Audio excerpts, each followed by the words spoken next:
My name is Bill Wall. I just took this motorcycle down to the tip of Cabo through 110-degree weather. I wanted to prove a point with that. Those motorcycles were designed so reliably that they actually had to change the design because they were too reliable.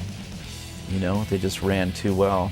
You can tell from that blue bike, I mean, Keith just hammered it all the way. The heat didn't bother it, nothing bothered it. And I was riding a Knucklehead, which is only made 5 years later, which is their new, overhead valve design. But the thing overheated and leaked oil, and it was just problem after problem with it.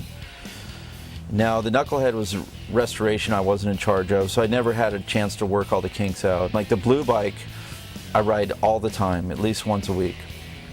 It sits in the rain in my yard. It's never covered, it's never washed, and it runs like that. It's just a motor, has a generator and points. And that's all those motorcycles are. They're so crude, you can take the whole carburetor apart with a penny. Penny to unscrew the manifold, and a penny to take the bowl off. It's all pretty easy. Very, very simple.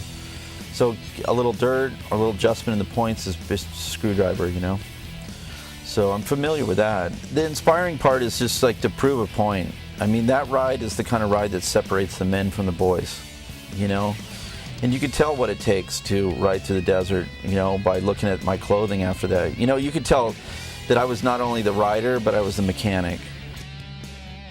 My schedule is so intense in Malibu, where my office is, that I don't have a chance to really enjoy the beach. So it takes for me to getting on a boat or getting on a plane to really be free. It's the only place I feel freedom, or, riding through the middle of the desert was a great way to feel that too.